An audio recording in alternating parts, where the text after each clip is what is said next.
que tu peux un peu nous parler justement de l'entreprise? Galère fait partie du groupe Royal BAM, qui est un des plus grands groupes de construction en Europe. Et depuis des décennies, la société de travaux Galère est quand même une référence en ce qui concerne les travaux à la fois du bâtiment et du génie civil, bien connu en Wallonie. Alors Frédéric, tu as été un des premiers fleet managers à suivre la formation des mobility managers. Qu'est-ce qui t'a un petit peu poussé dans cette démarche relativement unique? Je me suis rendu compte que la mobilité était en train de changer, qu'il y avait des problèmes de société, des problèmes d'environnement. Et encore une fois, la responsabilité sociétale du groupe BAM fait en sorte que je me suis dit c'est pas possible que Galère construise des bâtiments passifs, énergétiques, efficients et que d'un point de vue de la mobilité on ne fasse rien. Et donc naturellement je me suis tourné vers le mobility management parce que ça avait du sens de gérer non seulement la flotte existante mais aussi la manière dont on va se déplacer demain.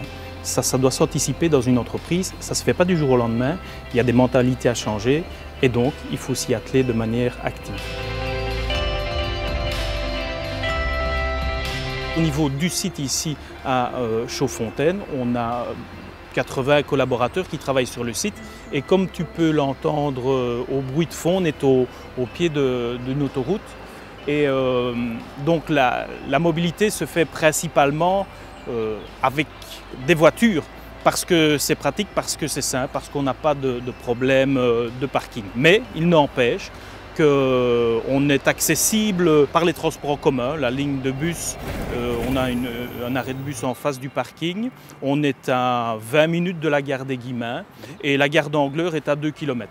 Et donc voilà, on a une accessibilité, je vais dire, normale pour une société, une entreprise qui n'est pas située en centre-ville.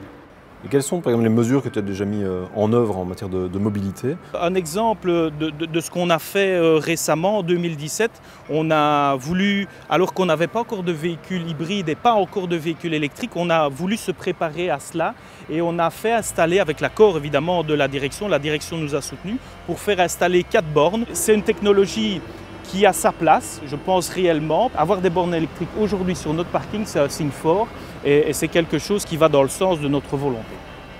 On a mis à disposition des vélos de pool que les collègues peuvent utiliser quand ils le souhaitent.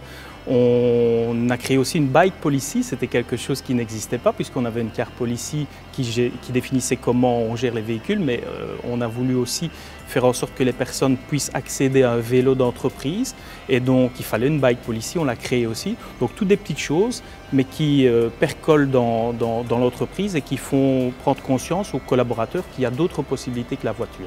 Alors bien sûr, il faut continuer de convaincre, il faut que les actions qu'on veut mettre en œuvre tiennent la route, soient en adéquation avec le côté économique, écologique, image, mais tout doucement on progresse et on a encore pas mal de projets intéressants. On a mis 2 vélos de pool, une collègue l'a utilisé pendant 2-3 mois et elle a sauté le pas, elle s'est acheté son premier vélo électrique. Le covoiturage aussi pour les réunions, ça rentre tout doucement dans les habitudes.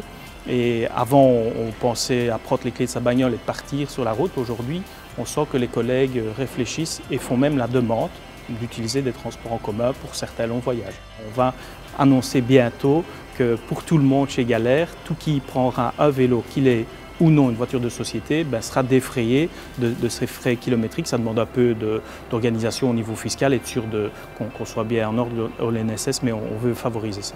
Par rapport à ta démarche de fleet manager vers le mobility management, est-ce qu'il y a un conseil à donner quelque part à des fleet managers qui voudraient se positionner sur le mobility management? Oui, je pense qu'on est à une période cruciale en termes de mobilité et que c'est le bon moment. On n'a jamais eu autant besoin de personnes qui s'intéressent à la mobilité de leur entreprise. Je pense que le fleet manager est la personne centrale au sein de l'organisation qui sait exactement ce dont ses collègues ont besoin.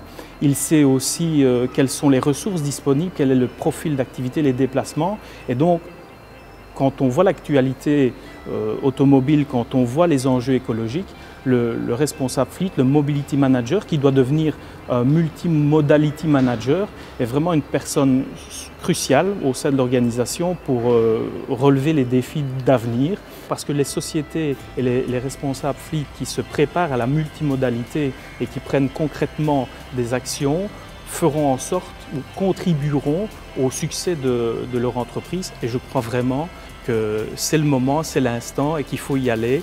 Alors bien sûr, on n'a pas tous le même profil, on a des moyens différents, on agit dans des secteurs complètement différents. Toute action est bonne à prendre et il faut se tourner vers l'avenir. Et la mobilité sera un grand défi pour les entreprises et pour la société en général. Je te remercie Frédéric en tout cas pour c'est un grand plaisir. Avec plaisir. Que ça inspire d'autres fleet et mobility managers. Je le souhaite.